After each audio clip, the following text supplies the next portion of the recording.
No complaints, man. What's that? Oh, yeah. Wonderful. Thank you. No, no. Very positive. Happy person. Good.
Mindset.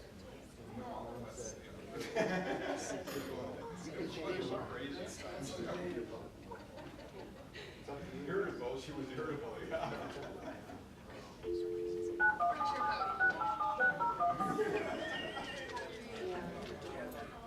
I told her, right, I the way I was gave you home, I said, you know, I was really upset. I was hoping we could. Hello? We could put her. Hello? We could put her in a. Hi, this is Vicki Baldwin from Barrick Mine. Okay, Vicki, we'll get started in a little bit. Okay, thanks. I could take her to a talk show, because maybe she could just stick her finger in the guy's arm and talk about the She didn't appreciate that.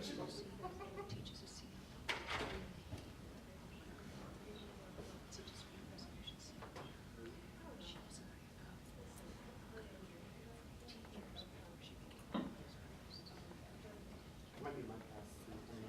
I might go, marriage doesn't work out. I might go No, but I have to make you aware. I'm Oh, in no, a I'm saying fatigue. Yeah, can you hear me? yes. Yes, can you hear me? Fred? Stay.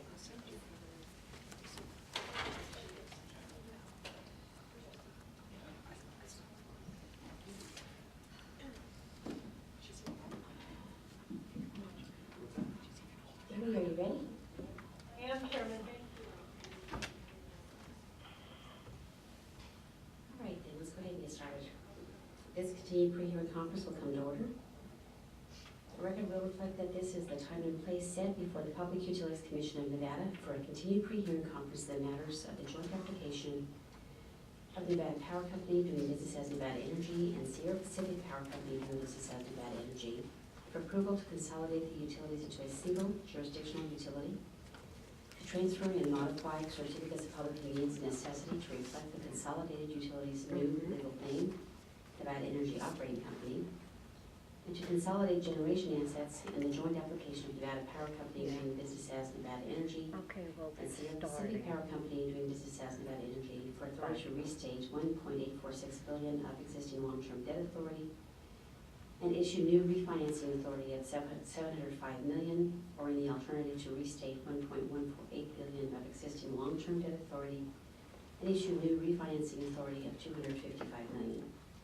These matters have been designated by the Commission as docket numbers 13-05056 and 13-05057. Appearing for the Commission today are myself, Elena Burton-Shaw, Chairman and Presiding Officer, Policy Advisors Craig McDonald, Paul Anderson, John Candelaria, and John Davis, and Administrative Attorney Shelley Cassidy. Appearing for Nevada Energy. Good morning, Chairman. Elizabeth Elliott, and with me at council table is Sean Elizaghi. Good morning. Appearing for the Commission's Directory Operations Staff. Good morning, Jermaine Grubbs and Jordan Penny. Good morning. Appearing for the Bureau of Consumer Protection. Good morning, Chairman Michael Saunders, and I believe in Carson, Dan Jacobson. Good morning. Appearing for Barrick Mines. Thank you, Commissioner. Appearing on the phone, Vicki Baldwin for the Barrett Line. Good morning. Appearing for the Colorado River Commission. Good morning, Chairman Ann Pankratz. And with me here in the room is Jane Harkins, our Executive Director. Appearing for the IBEW Local 396 and IBEW Local 1245. Good morning, Chairman. By telephone, Peter Hopkins. Good morning, Mr. Hopkins. Appearing for Las Vegas Power Company. Thank you, Chairman Kathleen Dracula. Appearing for Silver Legacy Eldorado Resorts LLC and Truckee Meadows Water Authority. Again, Chairman Kathleen Dracula. Thank you. Good morning. Appearing for the Northern Nevada Industrial Electric Users. Good morning, Chairman Patrick Fagan. Good morning. And appearing for Newmont Mining Corporation. Good morning, Chairman Tim Schuba for Newmont Mining. Good morning. Appearing for the Southern Nevada Water Authority. Chairman Fred Schmidt. Good morning. And appearing for the Southwest Generation Operating Company. All right. Are there any other persons who would like to make their presence known to the Commission for the purpose of this pre-hearing conference? Let the record reflect that no other persons have come forward. We received a motion to withdraw from Nevada Energy, and several of the parties have responded, and many of them wanted to have an opportunity to address the Commission as well. So we scheduled this continued pre-hearing conference to do that. I thought perhaps what we would do is we would go in the order of the filing of the motions and responses. So I thought we'd provide the company with the opportunity to identify themselves and discuss their motion to withdraw, and then we'll go through the parties as we just outlined them today. We might have Commission questions after that on how to proceed, and then I probably, since this is a motion to withdraw, the final resolution of the matter, one way or the other, I have a tendency, no matter what I decide to take this kind of stuff back to the full Commission on an agenda. So my decision would show up on the April 30th agenda. So why don't we start with Nevada Energy? Ms. Elliott? Thank you, Chairman, and good morning. The NVE Utilities, Nevada Power Company and Sierra Pacific Power Company have filed this motion in order to recognize several changes in circumstances that have taken place since the filing was made in May of 2013. The intent of the motion is to withdraw the request for consolidation of the two utility companies at this point in time, to allow several things to take place. One is the prosecution of the company's pending to be pending ERCR, and to allow the companies to gain experience with operations under what's been known as the IJDA, an interim joint dispatch agreement, which is currently governing the joint dispatch of the company's two generating systems over and utilizing the online. The intent of the companies at this point in time is to allow us to take a breather, absorb what happens with the ERCR, evaluate the operations of the two companies under the IJDA, and to assess at the end of the year whether it is appropriate to reinvigorate this filing and refile a new request to consolidate the two utilities, or whether it is more appropriate at that point in time to continue to operate the two utilities separately and to utilize the online to facilitate joint dispatch, but using a mechanism similar to that is in place currently under the IJDA. In our motion, we addressed several, what I would call hanging chads, several questions about what the motion has, what effect the motion has on several other open items. Each is addressed in turn. At looking at the responses filed by the other parties, they all seem to focus on really one element of the motion, and that is what will happen with communications with customers and with the staff of the BCP regarding the taking of information regarding the operation of the system under the IJDA. And that is in Roman numeral 3, Section 3 of the motion, the effect of vacating the existing schedule on information sharing. There have been several different approaches taken by the interveners on this issue. What we've done in our reply is offer to continue the information sharing on the mechanics of the IJDA and how it's operating over the course of the summer, and to continue our dialogue with customers, with the staff, with the BCP, and of course with the Commission and its policy advisors going forward. I don't really notice in any of the papers filed by anybody in this proceeding on the motion any other disagreements with the withdrawal except as to information sharing. The BCP has one additional element that it would like to suggest on information sharing, and that is to replace this docket with a with an investigatory docket. And again, I think the company is with its commitments in the reply comments as to information sharing, providing plenty of opportunity for not only the staff, the BCP, the Commission, its policy staff, and interveners to gain information or gather information regarding the operation of the company utilizing the IJDA. And that is an adequate solution going forward, and that an investigatory docket is not necessary.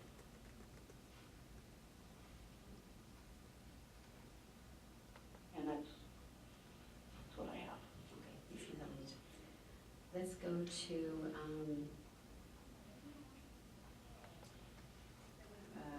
Ms. Baldwin, did you have anything?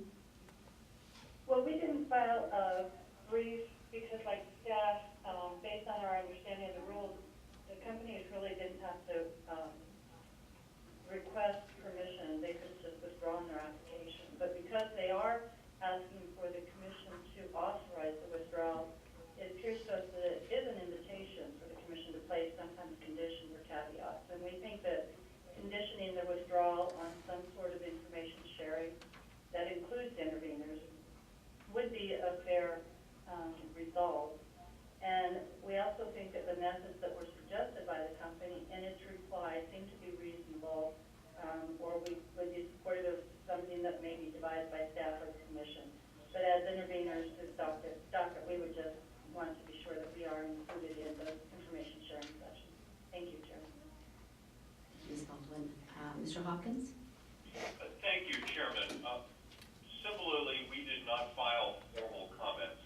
We would support information sharing.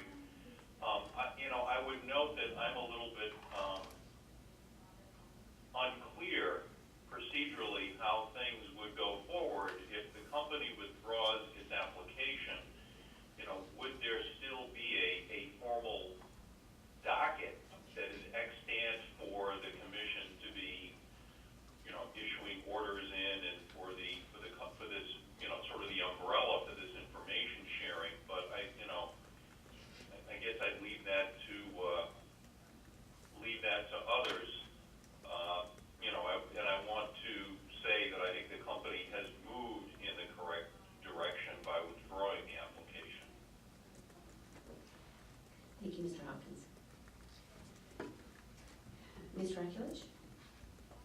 Thank you, Chairman. On behalf of the El Dorado et al. Clients, we stand by the comments that we filed. I would agree that the utility is moving in the right direction. The concern that we had, and the utility company notes in its reply that I was one of the entities that was contacted regarding meeting with the utility company. What we would be looking for is something that's more structured. This goes back in terms of the expectation of the parties involved in this docket to October. It goes back a lot further than that, but in terms of information that we might receive in this docket, it dates back to October. There was the first plan to file information, and then there was a request to modify that. Then there was the second plan to file information, and now we have this opportunity, or this request by the utility company to withdraw.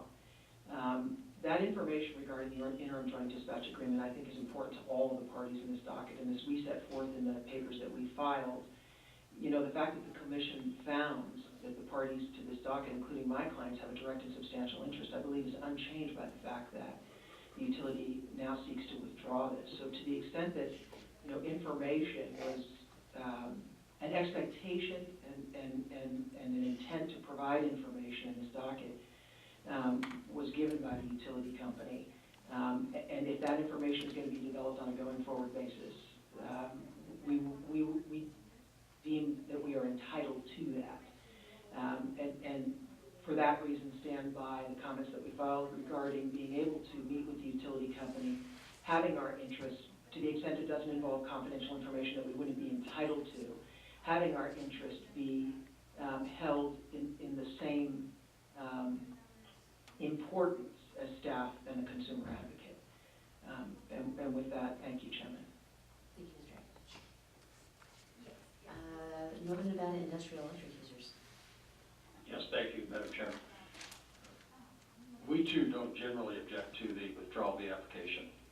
We agree that with the thought of the utility that it may need more time operating under the IJDA to analyze the accounting and operational protocols.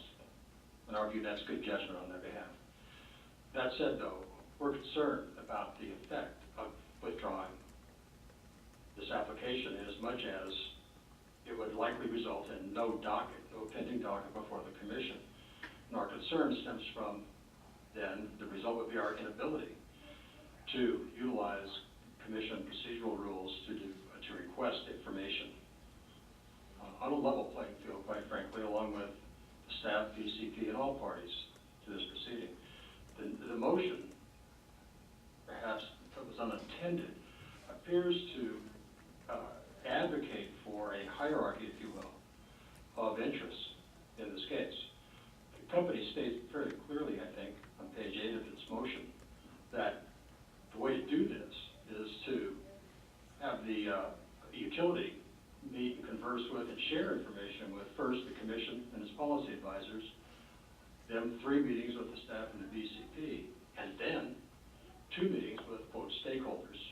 And although in my motion I noted that there was no definition of stakeholders, I don't think the utility will quibble with the fact that those who are interveners have a direct and substantial interest on and are stakeholders. As you know, I represent ratepayers in Northern Nevada. Those ratepayers have the same level of interest as the Bureau of Consumer Protection.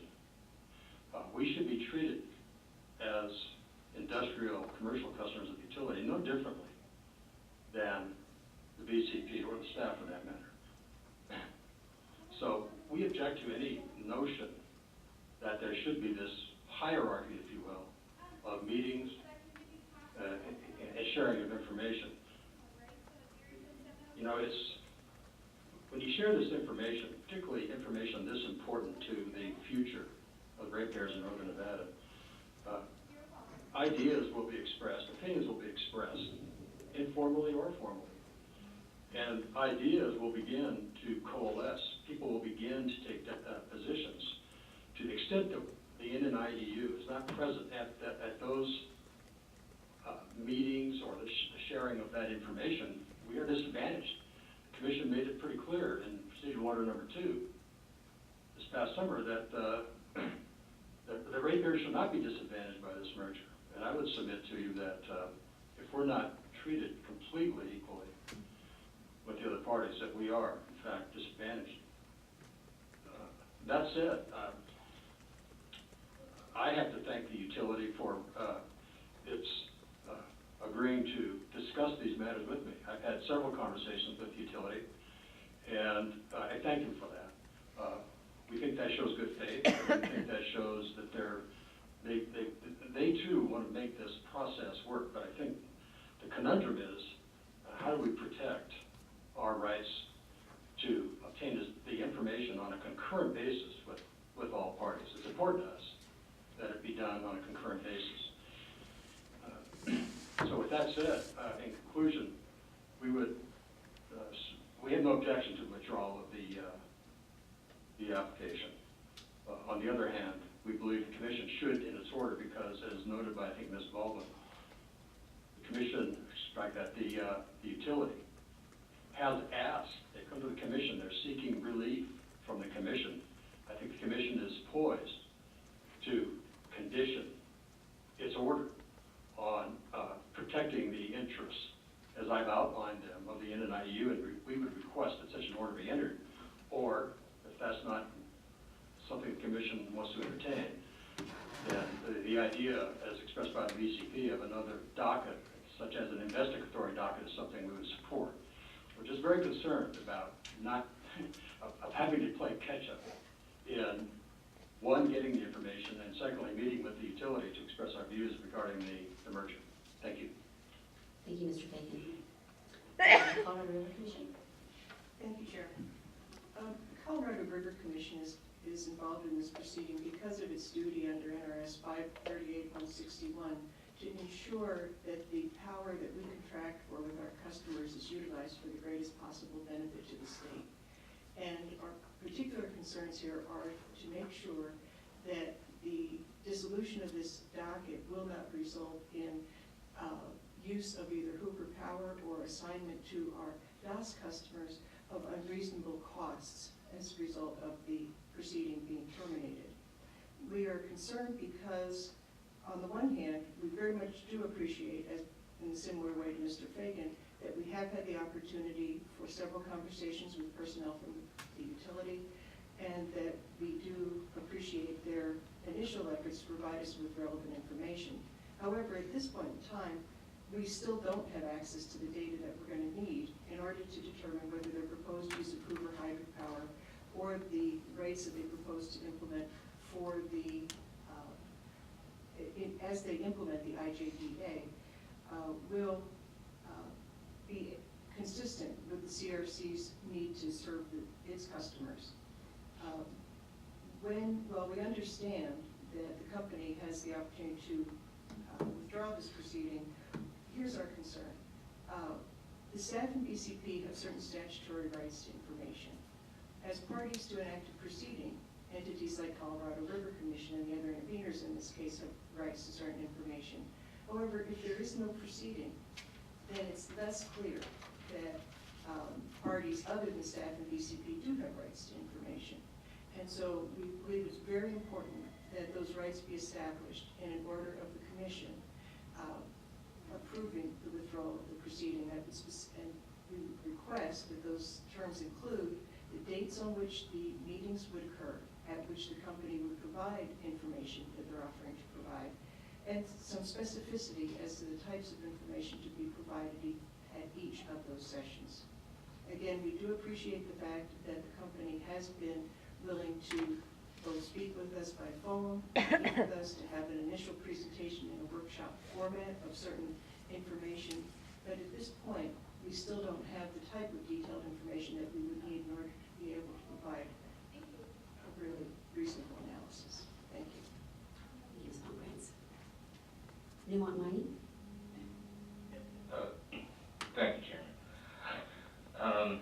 Without flogging, of course, it seems to have already died. Everybody seems to be in some agreement that there needs to be a mechanism for information exchange and some control over it. I don't know what happened. I thought that Newmont had endorsed opening an investigatory docket as well. We provided some other alternatives, but our concern, for example, with conditioning an order on dates and specificity of when the meetings will occur and what information will be exchanged, is that one of the things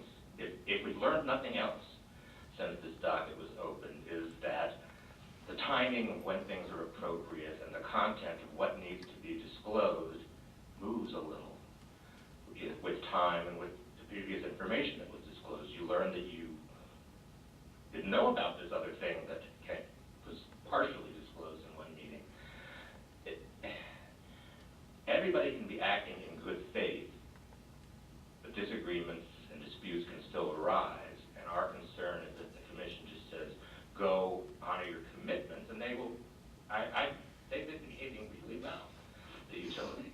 They haven't contacted me, but they're contacting a lot of other people, so that's fine. But, yeah, things move as time marches on, and if the commission just puts conditions on it, unless there's some opportunity to come back if things change, I'm concerned that that may be a little too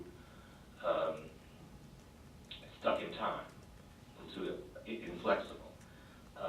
We offered the possibility of allowing them to cease prosecution of the merger, but just keep the docket open for some commission supervision. I'm not convinced that a contested case inhibits information exchange. My experience has been that when you're not getting the information you need and you come to the commission and they order that the information be provided, that facilitates information exchange, not the contrary. So we suggested maybe keep the docket open, but that I can understand if I were the utility, I'm not sure what that even means. So our preference was to open an investigatory docket, not so much so that the commission needed to take the lead, except to set up some sort of expectations, but at least there would be a docket open if there is need for some revision of what we thought was appropriate back in the middle of April 2014.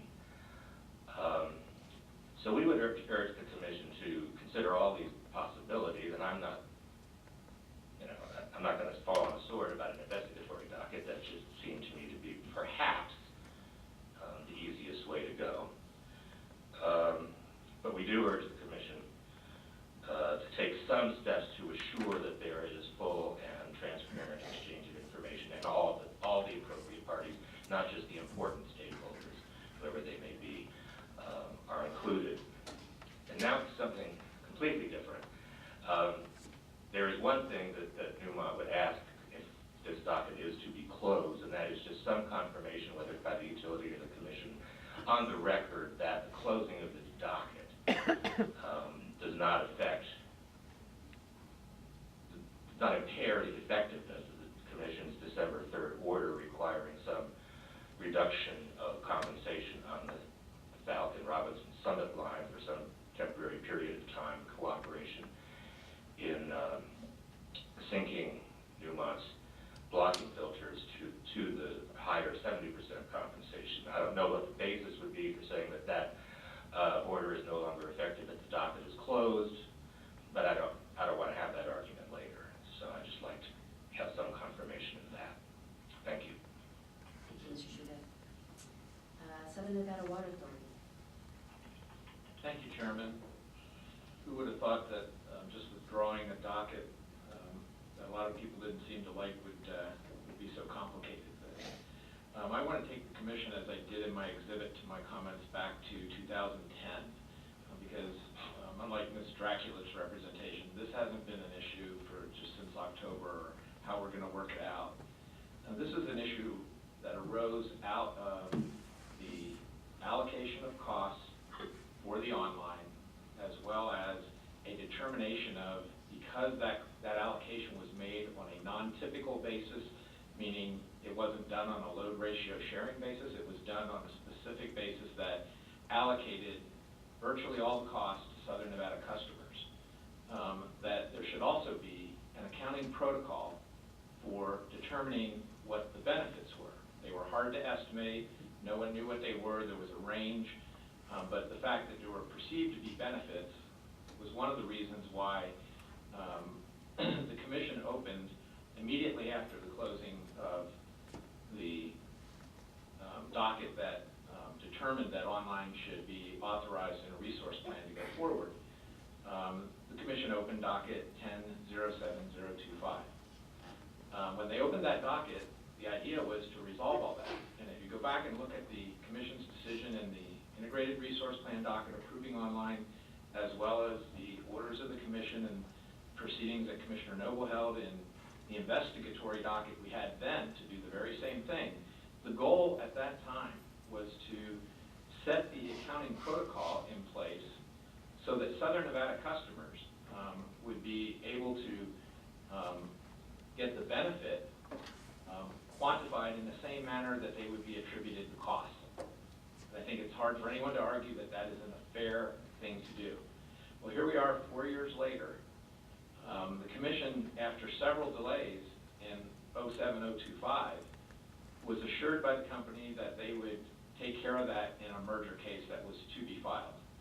We went along with that because we thought that was a good vehicle, and we were sympathetic to the fact, two things. One, it appeared they were reevaluating how complicated this was going to be and how they were going to work this out, and therefore they may do it in a manner that we thought was going to be more fair to Southern Nevada customers than we thought had previously been determined. Not that we strongly oppose, but we still are skeptical about whether the 95% allocation 4 years later makes as much sense as it did back in 2010, because the purpose and use of the line has diminished as far as specific renewable resources, even though many and most of the ones, but certainly not all that we're dependent on, have come to fruition and are being delivered to Nevada Power over that line. But the purpose of the line has now evolved into other goals, and the commission recognized that when it decided in 2010 that although it made the decision to allocate costs in a disproportionate manner to Southern Nevada customers, as if they were paying for nearly all the costs of the line, that those costs would be an allocation that may change over time, because the line may have different purposes as it grew in its use or type of use. So we went along with the idea that, frankly, the company has complied with the directive of the commission at the end of that investigation, which was to make sure they put into the merger filing and did it by a certain date. And the goal was to do that so that we could get it done before online went online. Sorry to use the double reference, but and we all knew that was coming by the end of the year. So they filed by May, and they met their obligation that the commission directed. And yet, I think everyone concluded, and you may recall my arguments in December when we had the hearing then, that, well, if we don't have enough information and we really want to see how this works so that we know how we can quantify benefits and do the accounting protocols, we maybe need a little experience. Now, I argued at that time that there shouldn't be harm to Southern Nevada customers because deferred energy accounting is done on an annual basis, and after the fact, you can evaluate, and if the way in which they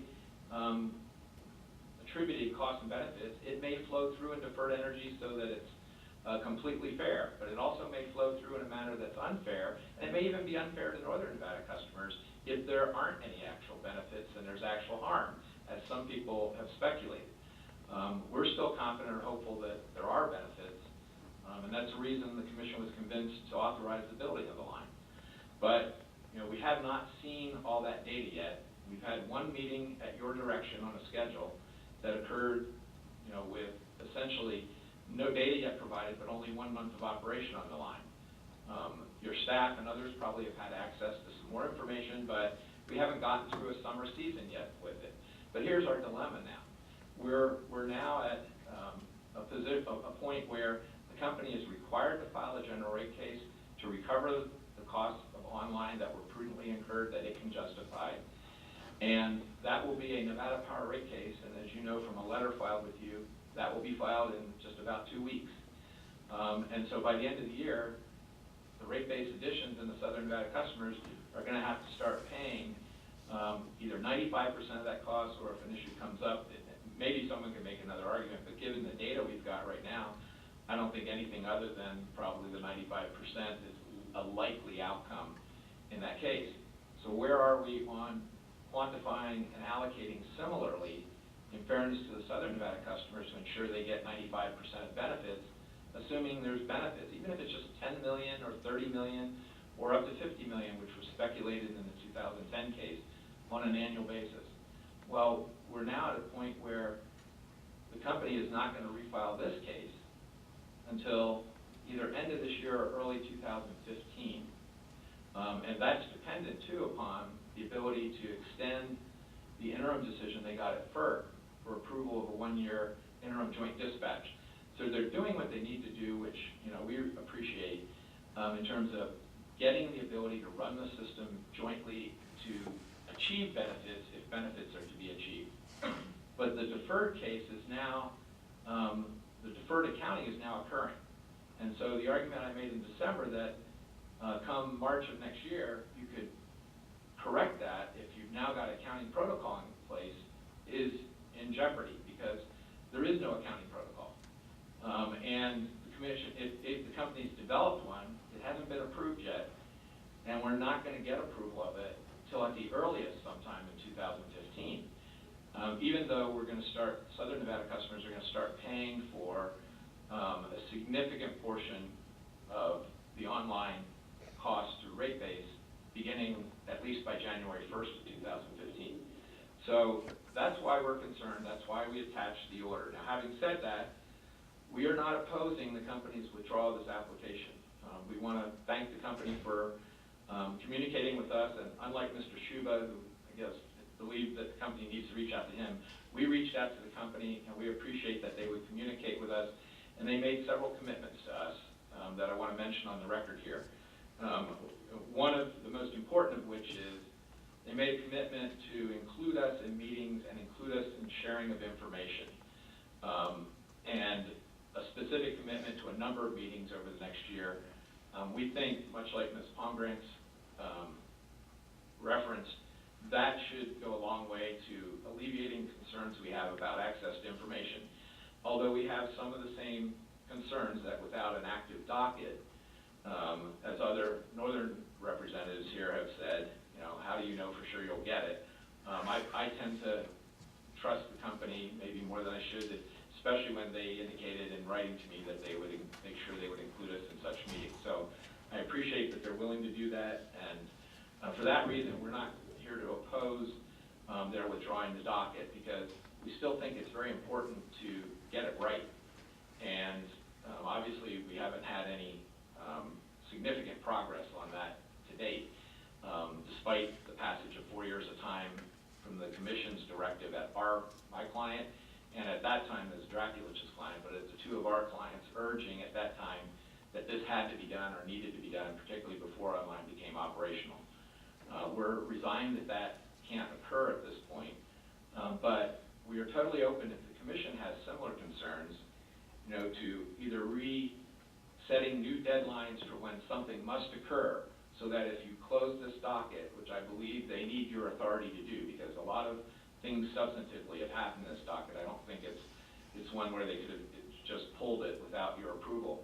With your approval, I think you're entitled to put whatever conditions on that withdrawal that you think are appropriate, just like the Commission did in docket 10-07025. And one of the ones that I think is important is that we get some sort of deadline or date set, and not just defer or rely on FERC or the company making on its own initiative a decision on when to do it. But I think you should press, or you should have your decision so that you get comfortable and the Commission's comfortable that you're going to get that accounting protocol set by a certain time, sometime in 2015.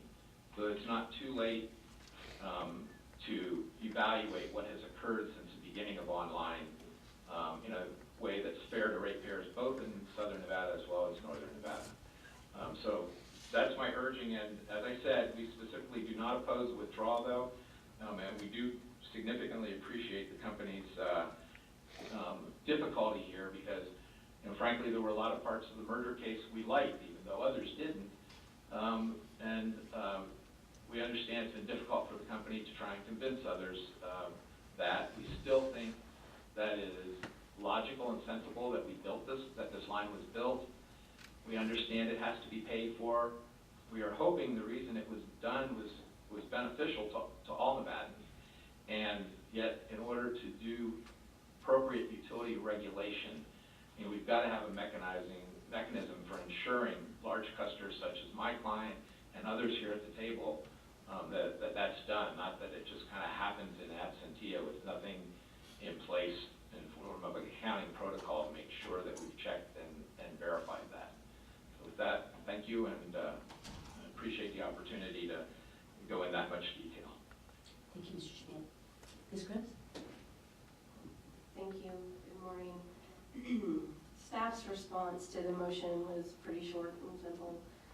Staff does not oppose their request to vacate the procedural schedule or to extend their financing authority through December 31st, 2014.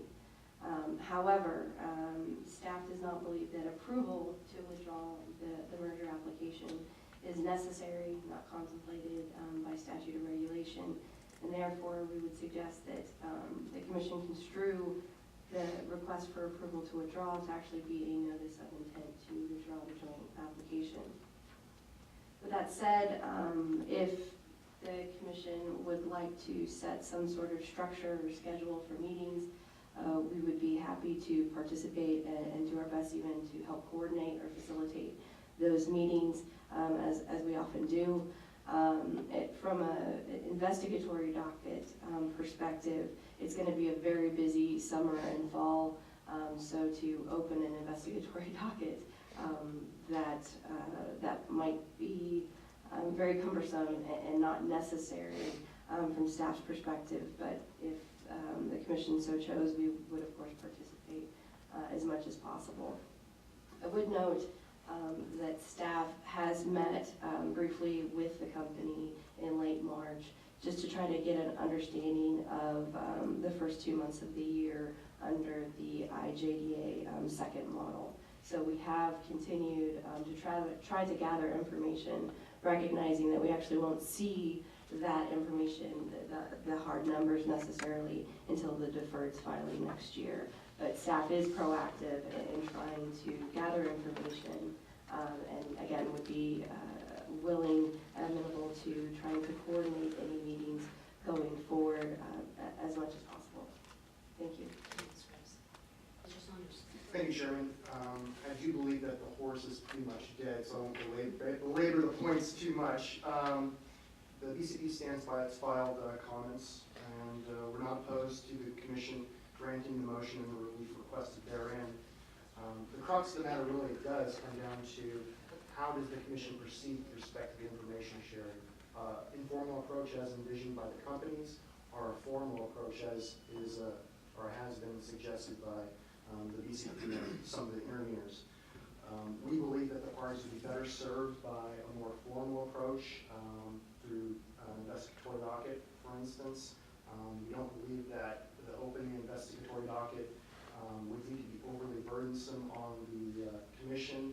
The commission could merely set some expectations, as mentioned by Mr. Schuba, for the parties to operate within. Basically, that investigatory docket would give us a structure within which to perform discovery and so forth regarding the very relevant information regarding joint dispatch. And joint dispatch really goes to the effectiveness of the existing generation capacity and system. And this information will be very relevant to the ERCR, the upcoming ERCR, as well as the rate case and the issues mentioned by Mr. Schmidt. So with that, I have nothing further and just submit it on our plea. Oh, actually, just one other thing. I believe Mr. Jacobson may have some points. Is it fair to? Mr. Jacobson? He may have something to add. Mr. Saunders, I texted you everything that was in my mind. Let me just say that the thing we want to make sure doesn't happen is if we get into the commission's deliberations on how much capacity needs to be built in the capacity replacement, the ERCR proceeding, we don't want to propound a discovery request and be told it's outside the scope of ERCR. We don't want to be told that, well, it's premature, that the company's not ready to release information on joint dispatch yet. We think it's really important for the commission to understand just how much more effective are their existing generation capacity units going to be as the commission makes a decision about how quickly new capacity needs to be added to meet customer demand. Thank you. Thank you, Mr. Jacobson. VCP has something further.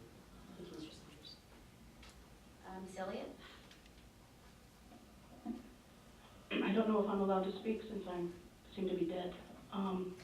But I would point out, as I think that well, at least we intended to do in our reply comments,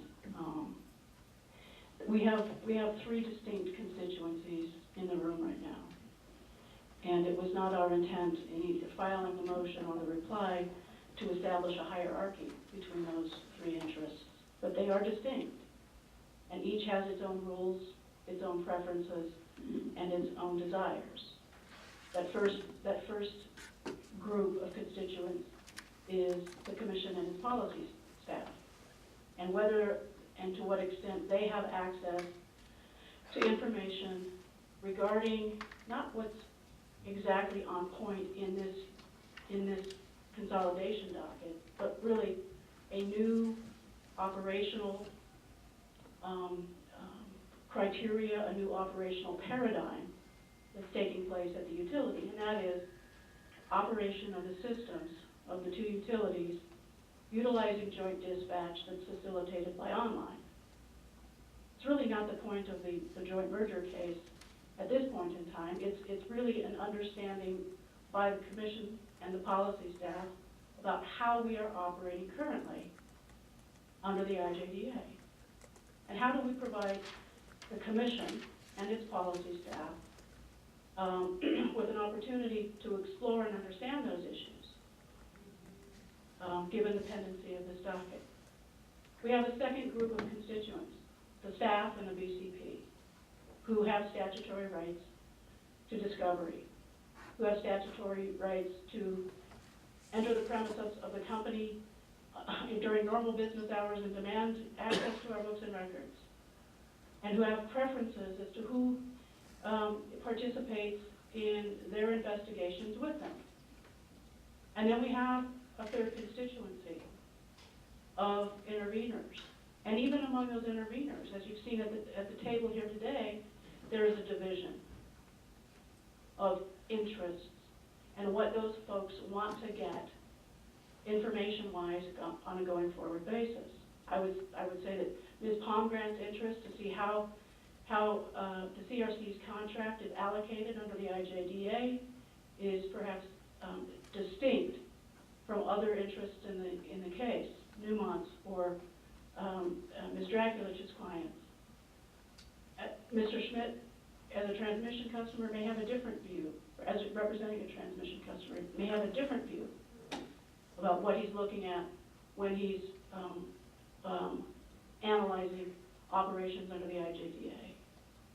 So it was not our intent to establish a hierarchy, it was our intent to establish forums in which each of our constituents could have access to information that they perceive that they need. And therefore we offered, first and foremost, to the Commission and its policy advisors, an opportunity to have what the other parties at this table have already had. And that was a workshop in February where they could look at the operation of the 2 of the models that are being used to facilitate joint dispatch. And then an opportunity for staff and BCP, if they want to conduct independent investigations, to have access to information and workshops around topics that are important to them. And as you see in the reply, yes, we're willing to invite the other intervener groups to those workshops if they want to tag along, but to also allow the staff and the BCP, if it is their preference, to conduct independent investigation, which I think is their statutory right. In other words, our request to withdraw the docket comes with a commitment to provide all 3 of these constituencies with access to information that you all believe that you need and that you want to develop. And to do that while we are ourselves learning to operate the system under this new paradigm. And to do that over the course of the spring and the summer so that we can at the same time be evaluating that information and formulating our opinions as to what is the best course going forward. Whether that course is to continue to operate the systems distinctly with a more formalized version of what is now the interim joint dispatch agreement, which would be submitted first to the commission, as we set forth in our comments, or excuse me, in our original motion.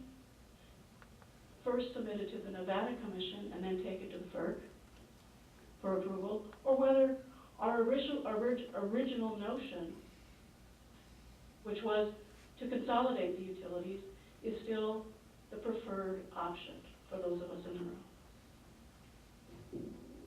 That is our goal, that is our request, that is our commitment. Thank you. Thank you, Ms. Elliott. Mr. McDonald, did you have any questions? I have no questions, thank you. No questions. Mr. Murray? No questions.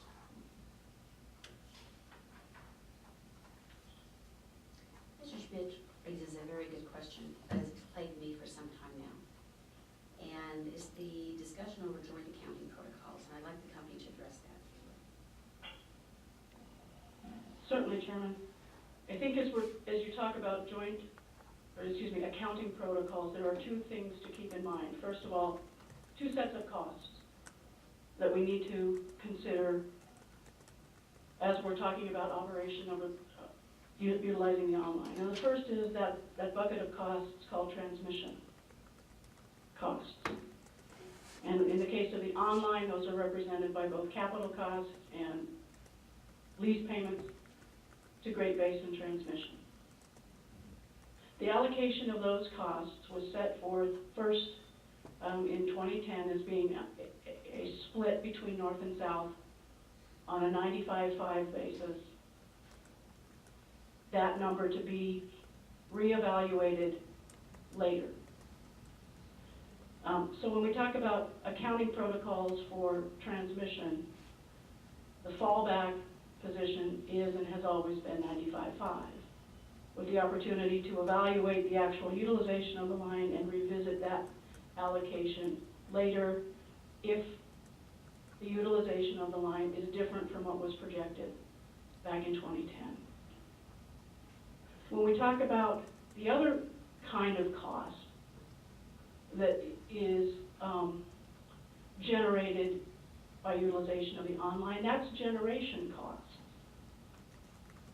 And the accounting protocol for the allocation of generation costs between Nevada Power and Sierra Pacific for joint dispatch transactions over the online is currently governed by the IJDA. The IJDA is the memorialization of the accounting protocols. And the methods and the modeling and the true-up mechanisms that are set forth in the IJDA are the accounting protocols for generation, for joint dispatch transactions between the two utilities utilizing the online.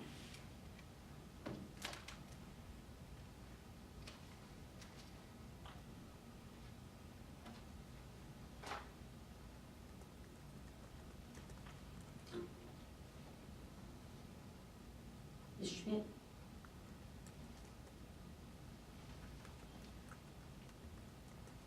Did you have a question, or did you want me to? I'm just giving you the opportunity to respond. Okay, well, I guess what you've heard is that whatever FERC decides on the IGDA will be the substitute for the accounting protocol that the commission thought it was going to determine to establish the allocation of benefits that would accrue under the online among ratepayers. And I frankly don't know how that's, or understand how that's going to work, because we haven't gotten into the detail of how that's being done other than one workshop that you had scheduled. And that workshop did not actually have real numbers because we didn't actually have any data yet, although it was very helpful to see the model and see how certain resources were being used. one of the reasons that, the use of Hoover became a significant concern, because the extent it's being utilized to benefit customers outside of the Colorado River Basin, that can be problematic. As the Commission recognized in the initial parts of this docket, when the company represented and said there are certain resources that may only be able to utilize for the benefit of certain customers, as opposed to the benefit of all the customers in NV Energy system as a whole. But the accounting protocol for the IJDA, I don't know what that is. If someone else knows what it is or could explain it in a little more detail than to say it's just the IJDA, I'd certainly appreciate it, but I don't understand it. And hopefully the meetings that the company has offered will provide a little more clarity of that. But I was under maybe the mistaken impression now that the Commission was going to actually evaluate and determine the accounting of the benefits. But because it's the Commission that determines what rates are paid by retail ratepayers in the state of Nevada. But to the extent that those rates do not affect or impact SNWA's cost allocations, we may not have a concern. We just are trying to get more comfortable with what that is and making sure it's fair.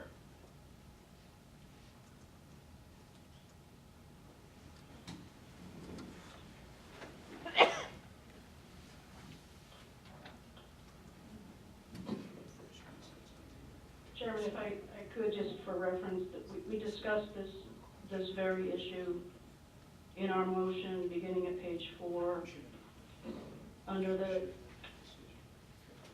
subcategory of interim solution.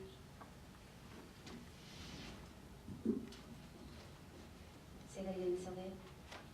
We addressed this issue beginning on page 4 of our original motion under the topic interim solution, where we discussed the effect of the IJDA on the Commission's jurisdiction and authority, and the necessity to operate under the IJDA until the Nevada Commission was able to issue an order in this docket. That was a decision that was made early on in the case, that we needed to be prepared and file with FERC an interim agreement that could facilitate the operation of the online utilizing joint dispatch in the absence of a commission order, a Nevada Commission order granting the consolidation. Chairman, if I may just Yes, tweak the record a little bit. Yes, Mr. Schumer. Thank you. I guess I have a slightly different understanding of how the IJDA's accounting protocols and this Commission's jurisdiction intersect. My understanding was that, yes, they may use the IJDA as the method by which they are going to joint dispatch and account for those costs and benefits, but that when the Holy Rate case comes before the Commission, whether that allocation and accounting is consistent with the Commission's view of just and reasonable rates in Nevada is brought to the fore, and there could well be a mismatch between what this Commission approves for rate-making purposes and what the company has booked for its IJD allocation. So while I was reacting much as Mr. Schmidt did when Ms. Elliott was talking about the mechanisms for cost allocation and accounting are what the FERC has approved, I said, oops, well, I don't know if I would have said that to the Commission right now, but she's quite right.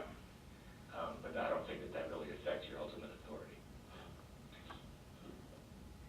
Chairman? Ms. Congress. Thank you very much. We would be concerned in looking at the IJDA. It's difficult for us to understand how the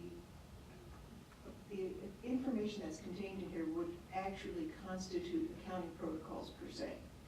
There's a lot of principles in the IJDA. They do seem to rely heavily on after-the-fact allocations, and there's a lack of clarity in terms of how those after-the-fact allocations will be performed. There just doesn't seem to be enough specificity here. We're also concerned that because of that, and because of some of the information we've received thus far, that during this interim period before the PUC does have the opportunity to take definitive action here, some important data may be lost and not available to the Commission and the parties on a going forward basis. So we would like to recommend, in view of all of this discussion, that perhaps one of the provisions of an order on this motion could request the company to provide some greater specificity to the Commission and the parties regarding what does it mean that the IGDA will be, for the interim period, the sole source of accounting protocols in this matter. Thank you, Ms. Blumkranz.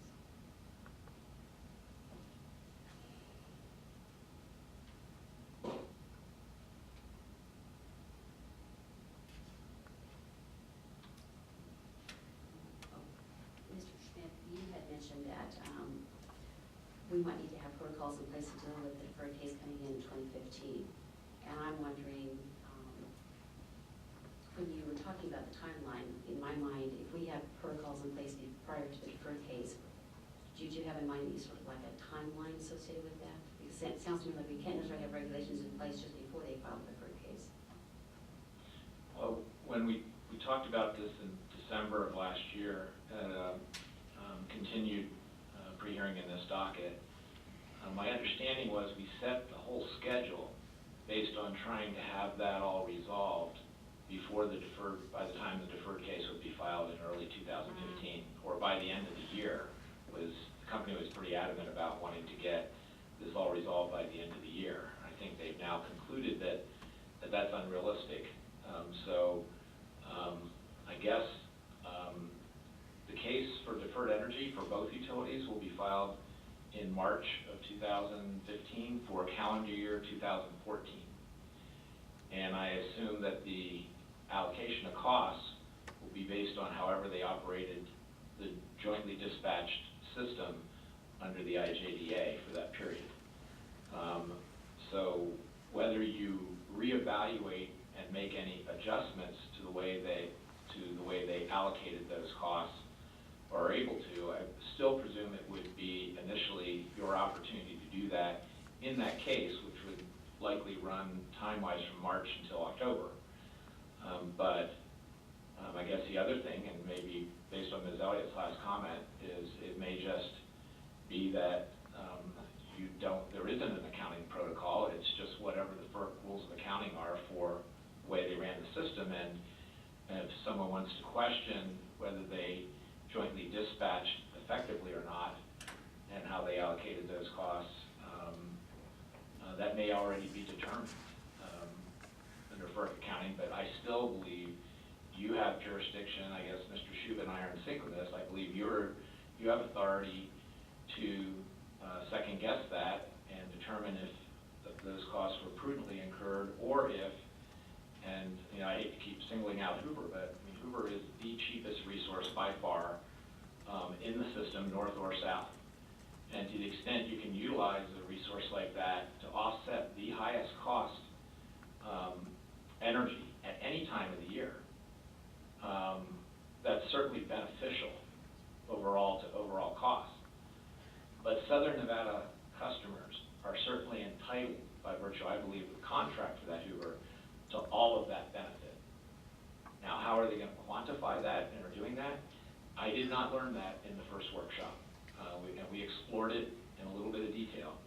But that's one example of, it could also just flow that the way they did Hoover, it happened that it was utilized to offset a northern resource at one point in time and southern resource.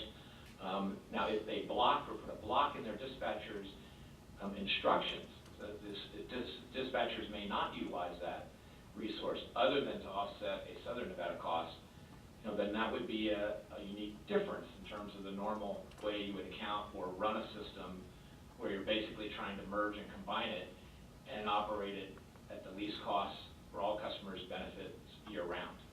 But the company only has so many hours of Hoover. I mean, it's hundreds of megawatts. So it's not an insignificant resource. And as I said, it is significantly the cheapest resource. It's less than, it's in the 3 to 4 cent range at any point in time. And so it needs to be effective, I think, to the extent it can be in cooperation with the way the dam's operated, it needs to be effectively utilized.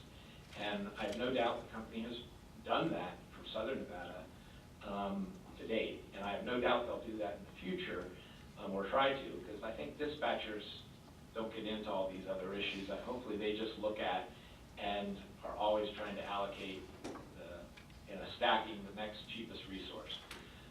But those are the kind of things that I think the commission should be assured of. And I know that as a Southern Nevada customer, we want to be assured of in order to make sure that, especially when, I mean, I'll make an observation here that I don't know how relevant it is, but I think it's important. Southern Nevada rates for utility service used to be lower than Northern Nevada rates. That's not true anymore. And it hasn't just equalized or gotten closer together. They've shot past. Southern Nevada customers are paying higher electric rates than Northern Nevada customers. Now, there's maybe a whole lot of reasons and justifications for that, but it makes Southern Nevada customers want to be sure that they don't pay higher rates than their counterparts in other parts of the state. And as we merge into, under a new EIM mechanism, if that's to be approved by the commission or implemented, we want to make sure that that's done with regard to resources and customers in other states. This is not to speculate or say that there aren't benefits for all to be achieved by this, but everyone, of course, wants to get their fair share of the pie. And Southern Nevada customers, I think, are sensitive to this since their rates have gone up much more than their counterparts in the last few years. And therefore, we want to make sure that we're treated fairly. That's just the bottom line. Thank you, Mr. Span. Chairman, if I might, just one comment. Sure. On CRC and the Hoover contract. I think what we're talking about here is a dispatch protocol rather than an accounting protocol. And as we hold further workshops and discussions about the dispatch protocols that are being utilized by the companies as they're utilizing online, we'll find that while the CRC circumstance is special, it's not unique. For instance, in the north, we have to perform a similar, although reverse, allocation for Newmont coal generation, which cannot be used to serve our contractual obligations to Liberty Energy, because that's a California utility company, and the vintage of Newmont's coal generation is not allowed to be imported into California under rules established by that jurisdiction.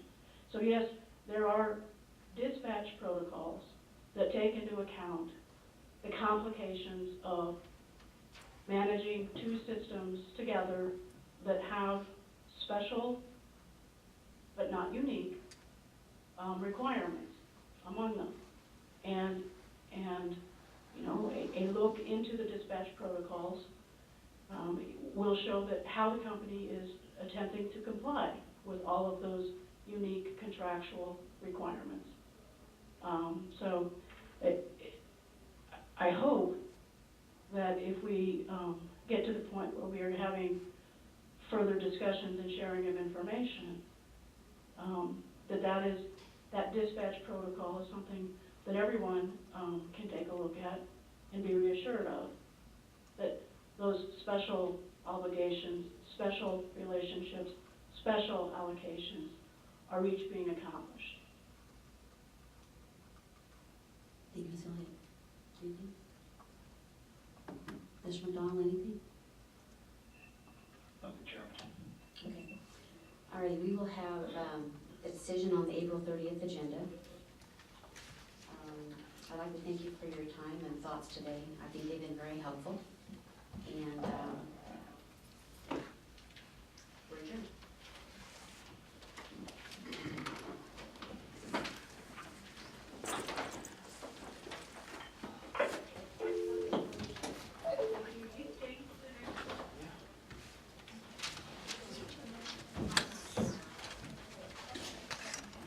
Okay, the